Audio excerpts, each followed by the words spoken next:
This episode is sponsored by Realtor.com, who wants you to take advantage of your free profile on Realtor.com. By claiming and completing your free profile, adding a photo, and all of the information that puts you head and shoulders above the competition, you're on your way to receiving free leads, helping search engines find you, and staying top of mind with past clients. To learn more about claiming your free profile, go to Realtor.com/profile.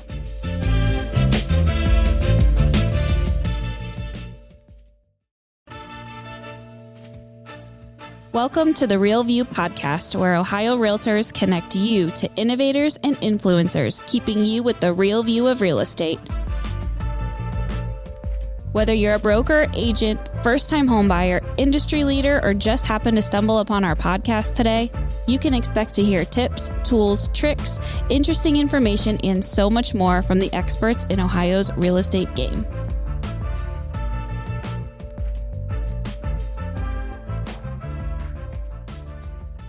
Hi, everyone. Welcome back to the Real View podcast. I am your host, Allison Wiley. Joining me today, our special guest is Charlie Hardage. He is the co-founder of H&K Investment Group, and he's going to share his experiences, his world, a little bit more about what he does and how our realtors, our consumers, your clients can get involved in the world of real estate investing and what that looks like and how you can do it. But before we get started on today's topic, Charlie, I would love to hear a little bit more about you, your career journey, what's led you to where you are today. I know in just reading some things about you before we started today that there's a lot. You've had a lot of different experiences. So I would love to hear a little bit more about you and your background. And welcome to the show also officially. Yeah, Allison, thank you so much for having me. Before we started recording, I mentioned I love talking about real estate. I'm extremely passionate about it.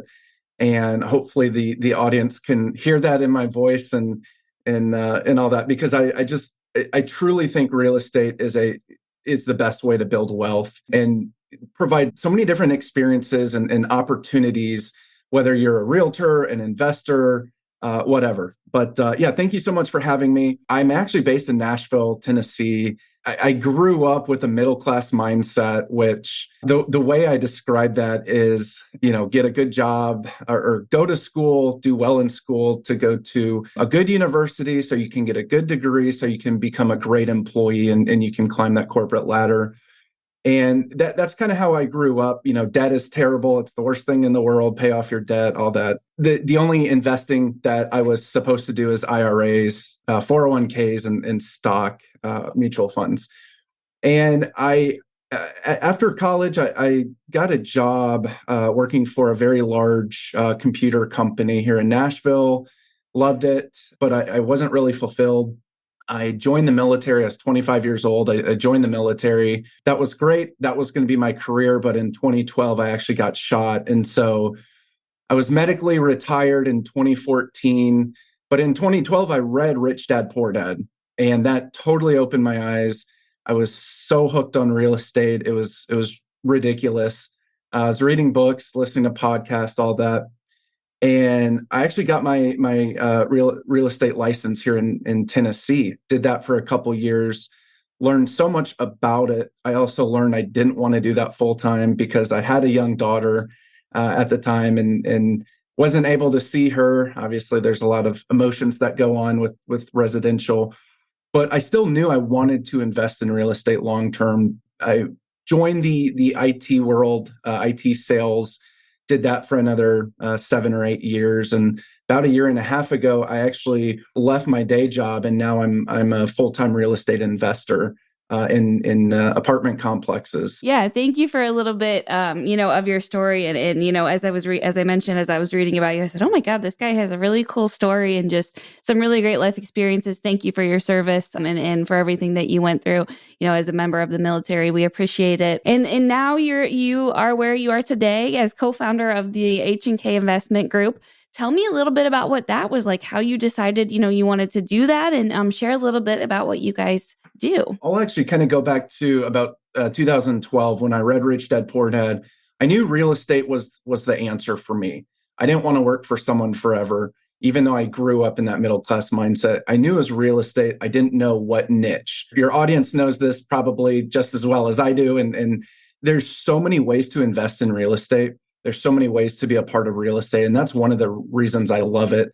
Besides the fact that real estate's the best investment vehicle you can, that's out there. I didn't know what type of niche I wanted to get into. I could flip homes. I could, buy and fix it up and refinance it, duplexes or fourplexes, whatever it is. There's so many different ways, so many different asset classes out there. And I actually, several years ago, I heard about multifamily syndication. So syndication just in general is when a group of investors pool their money together to buy assets that are much larger than any one of them could afford by themselves. And so I love that I could invest passively because I'm very risk averse by nature, partly due to the middle class mindset, partly due to me being just extremely analytical. And so I love the fact that I could passively invest with experts that had purchased literally billions with a B of assets, and I didn't have to do anything except put my money into this pool, and then I still get all the benefits of cash flow, depreciation, and then a really nice return in 5 years. And so when I heard about that, Allison, I was just so hooked, and I'm like, I finally felt that I'd listened to thousands of hours or researched thousands of hours of real estate, whether that was forums, podcasts, articles, books, whatever. It was like, wow, this is exactly what I've been looking for so long. And after a few months of learning more about the passive side, I was like, wait a second, I can do this as an active investor. As the syndication space had such a huge impact on my life. I finally felt like my financial future was able to, I was able to reach that goal of financial freedom and do it totally passively. And when I heard about, when I learned more about the active side, I was like, I can help other people that were like me, years ago, struggling with what else is out there. I don't want to work for someone forever. I want to be my own boss. And, I just want that financial freedom and really not even that financial freedom. It's that time freedom to do what I want when I want. And so I went, the active side, H&K Investment Group was started in 2019. And that was really to help other people achieve financial freedom, time freedom, and just that freedom in general. And so my partner and I, we look for apartment complexes, usually 60 units and above, that are underperforming. I don't like using this term, but the audience would totally understand it. We basically like to flip apartment complexes or do the Burr method, where we fix it up and then do a cash out refinance, still cash flowing. We return a lot of the investors' money back to them. So in essence, it's like an infinite cash flow. And there's usually about 5 to 10 people that are active general partners in the deal. And then we've had up to, I think, 75 or so limited partners that are just passive investors that still get all the benefits of real estate. It's really cool to talk to new investors that were like me 5 years ago, 3 years ago. And they're like, I've had so many investors reach out to me after they invest, and they're like, thank you for including me in this deal. That's one of the biggest satisfactions and fulfillment that I can get out of this. Not only do we help investors, but we also help residents. We actually update the properties. I hate this term, slumlord. We actually fix up the properties. We run them like businesses. We run it more efficiently.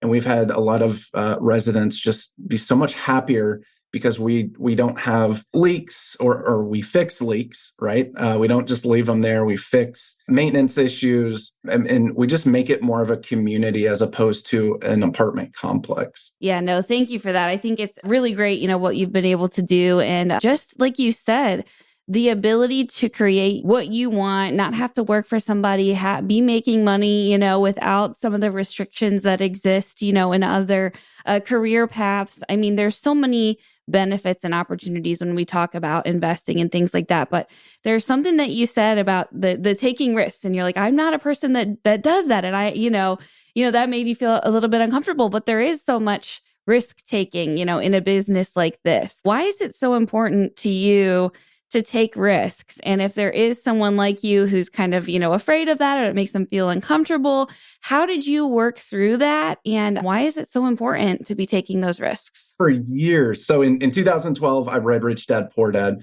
I didn't start investing until about 2017.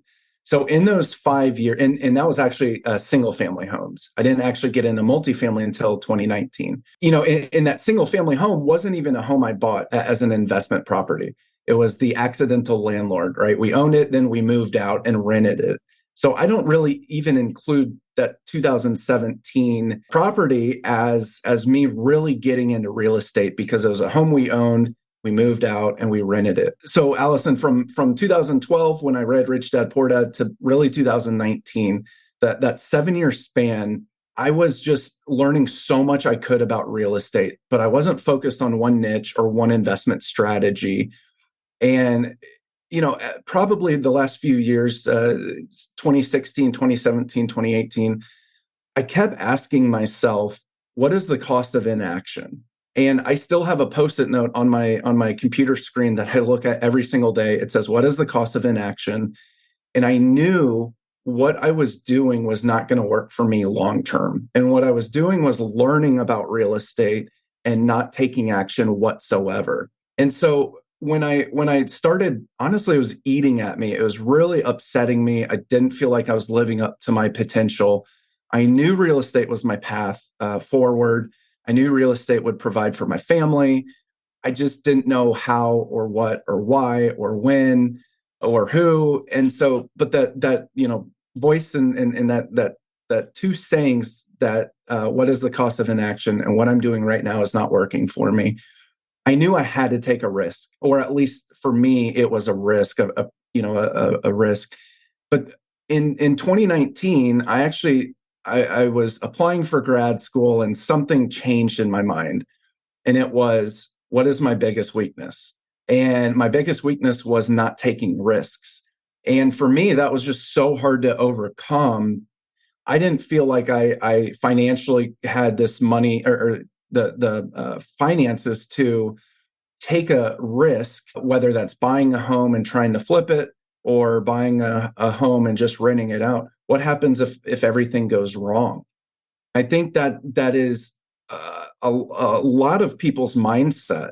And that's why they don't get into the game. They don't invest, because what happens if the worst happens, right?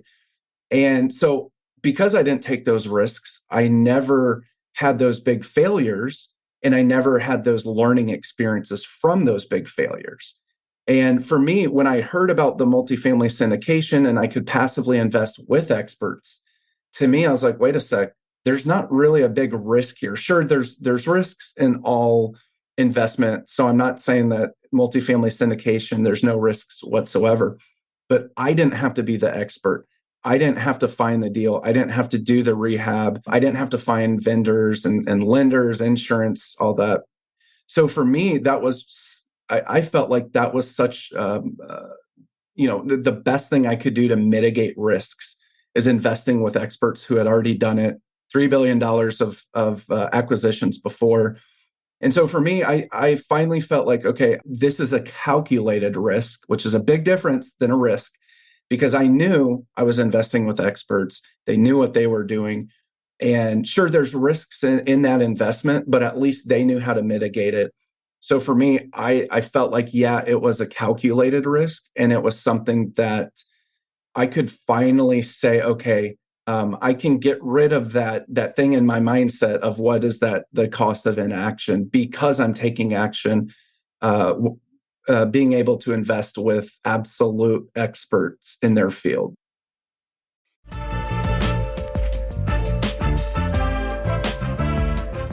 This episode of The Real View is brought to you by the Ohio Association of Community Colleges.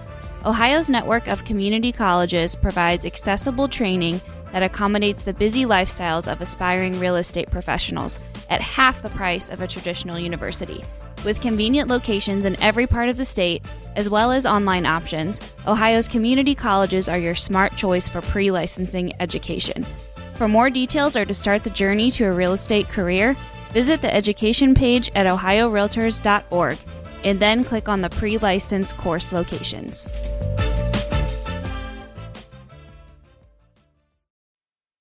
Yeah, that was a great way, to kind of work through some of that fear that was existing. And you said something too, just about taking risks and if you fail in the learning experience too. And I think that's one of the best things that we can do as human beings is fail, because what comes out of that and what we learn from those experiences is so valuable and can really, be a game changer and be something that you learn from it and take with you. So I think that's really important too, that if you are worried about taking risks and it does make you feel, uncomfortable, that even if you fail, that it's still going to be okay and that there's still something positive that can come out of that. I see that now, Allison. I wish I knew that 5 and 7 years ago and now 11 years ago, because we're in 2023.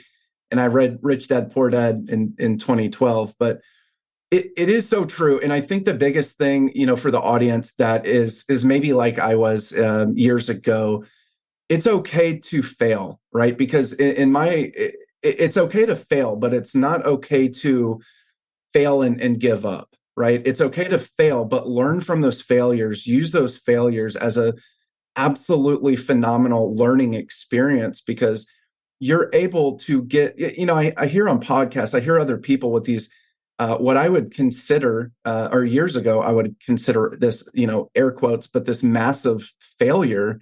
But now look at them. They learned from that. Their portfolio is massive. Maybe they left their full-time job.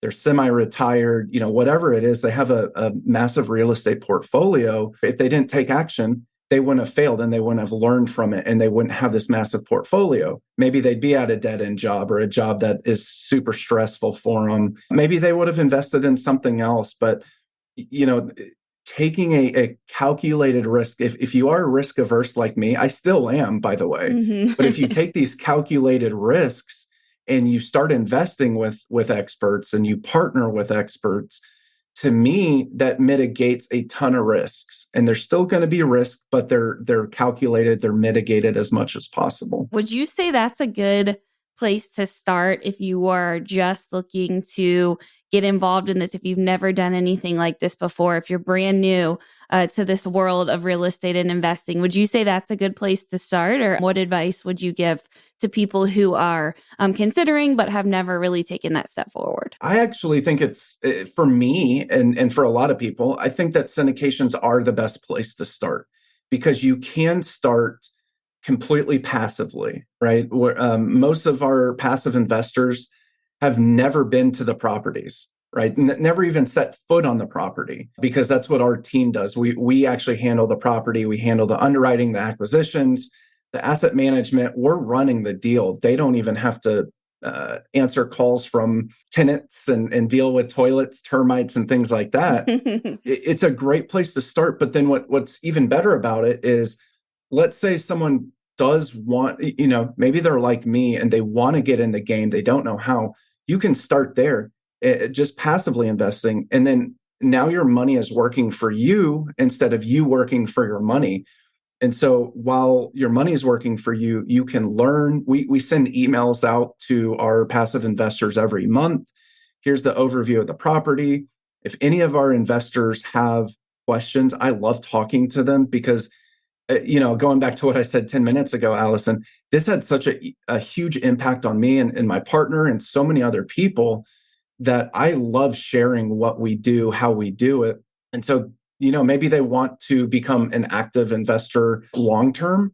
I love talking to investors and just helping them understand what we do and how we do it. So then that's something they can do down the road. But they're not starting from scratch, because they've already invested in a deal or 2 deals or 3 deals. They've already gotten, dozens of emails with how we do it. And I even love partnering with passive investors in helping them get into their first deal as an active investor. So I personally think it's great. At the time that I invested, I passively invested. I didn't have any experience except that one single family rental. I was working full time. I was going to grad school. I have a daughter and a wife.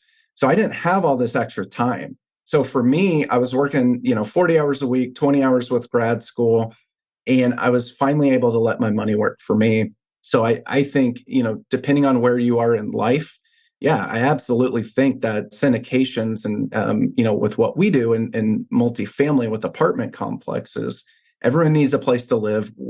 We're already in a housing shortage. And so, especially as you're in Columbus, and as it's with all the big companies going there, apartments are such probably being built like crazy, and homes are being built like crazy. Fannie Mae did a report a few years ago that the decade of the 2020s, we're going to see a housing shortage of 6.5 million housing units.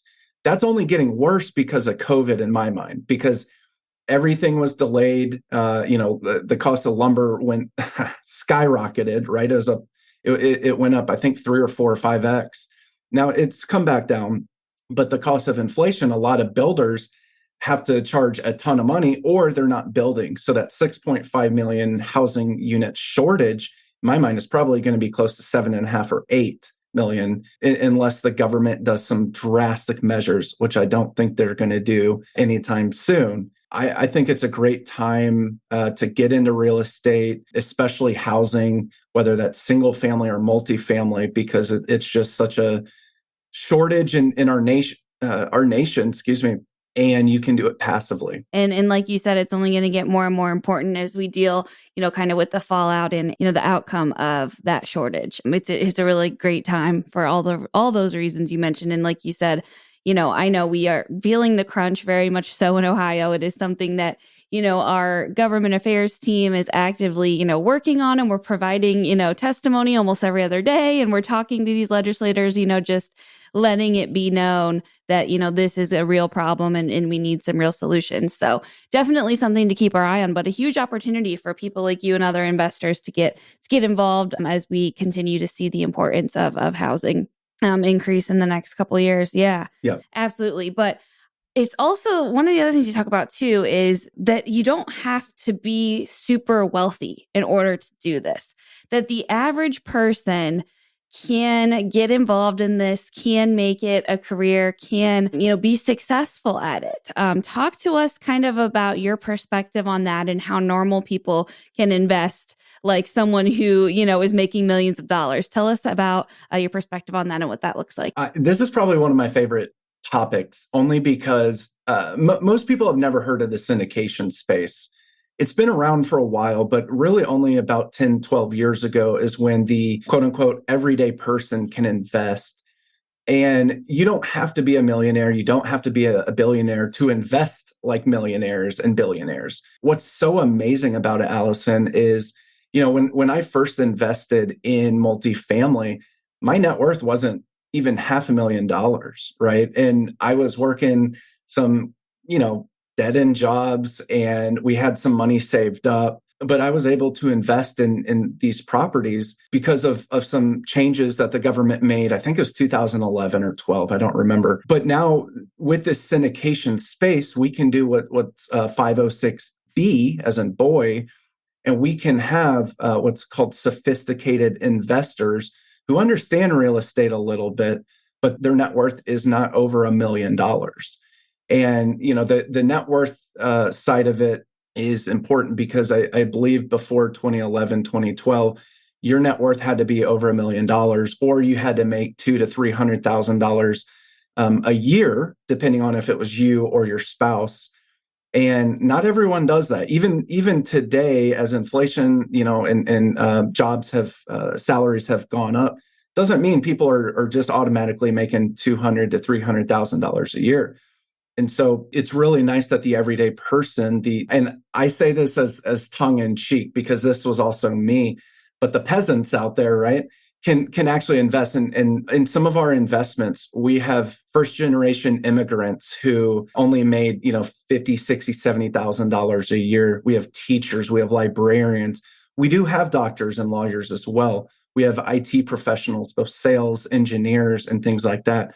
But now you don't have to, be a country club member to invest in these deals. You don't have to be a hedge fund manager or someone who is, the culture sees as this extremely successful person.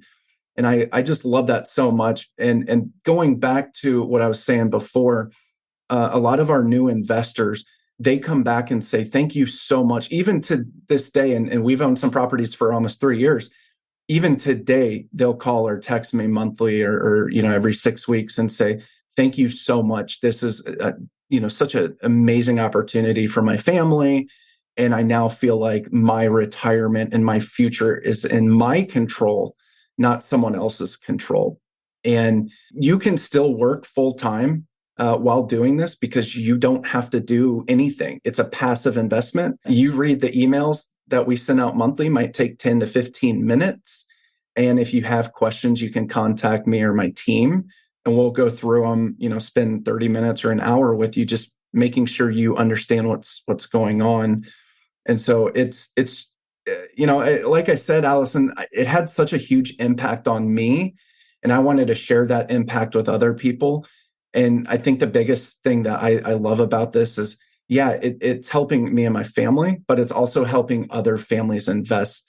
And they never had that opportunity to invest before. It was always 401ks or IRAs. Well, now there's something else out there where you can control your money and have your money work for you instead of putting it into a retirement account that you can't touch for decades, right? And you don't have control over that, except maybe 10 options in a 401k. Now you have hundreds or thousands of options in real estate and even other asset classes that are out there. Yeah, definitely. There's just so many opportunities and can provide such a great enhancement to your life that I think is really cool, when you think about doing it this way. What does the future of real estate investing look like? What is the future for you? What are you working on? What are you excited about? And what do you think it's gonna? And I mean, we mentioned some of the challenges and things we're up against with lack of housing, but what's the future look like? What are some things that you're keeping an eye on? And what can we be prepared for coming here in the future? Yeah, I truly believe, and this is good for you and your listeners. Being in Ohio. I think the sexy area to invest has been in the Southeast, right? I'm in Tennessee, Texas, Florida, even Arizona. Those have been the sexy markets for so long. I actually think that while a lot of jobs are moving to the Southeast, they're continuing to move to the Southeast. What's happening is the building has not really kept up with people moving there, companies moving to the Southeast. I actually think the next great area is going to be the Midwest. We're seeing a lot of jobs going to Ohio, specifically Columbus. We're seeing Kansas City, Indianapolis, even some places in Wisconsin are just growing like crazy. And so I do think that the next area to invest is going to be the Midwest because the affordability factor is huge all across the nation. But I think the Midwest offers a lot of really good, affordable opportunities and jobs are moving there. So it's not just affordable, it's affordability and population boom in the Midwest. As far as different asset classes, I love the mixed use space. That's where people work, people eat, people shop, people work out. There's gyms and all that in one location. One building has apartments, shops and food. And so I think that's a really cool space that is I've seen it over the last probably 15 years, but it's really gotten big over the last probably 5 to 7 years.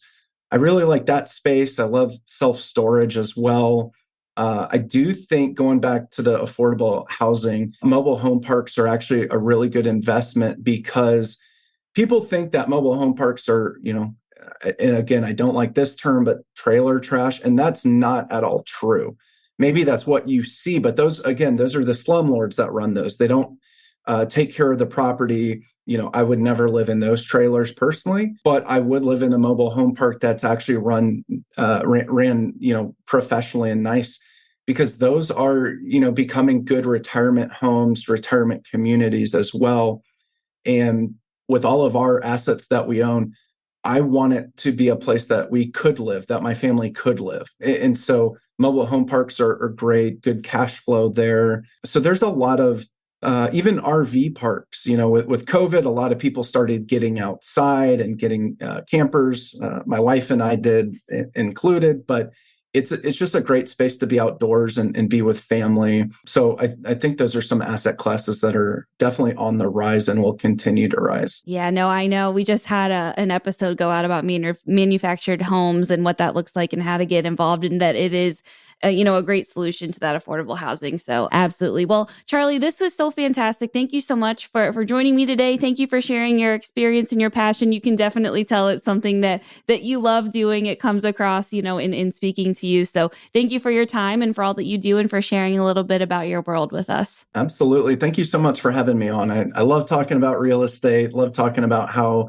much of an impact it's had on my life and other people's lives. So thank you for having me. Absolutely. And to all of our listeners, thank you guys for tuning in. We'll be back with you next week. Thank you for listening to The Real View. That wraps up today's episode. You can keep up with the latest on the podcast at ohiorealtors.org/therealview and on Apple or Google Podcasts, Spotify, or wherever you listen. Have questions, comments, or suggestions? We want to hear from you. Email us at podcast@ohiorealtors.org. We'll see you next time.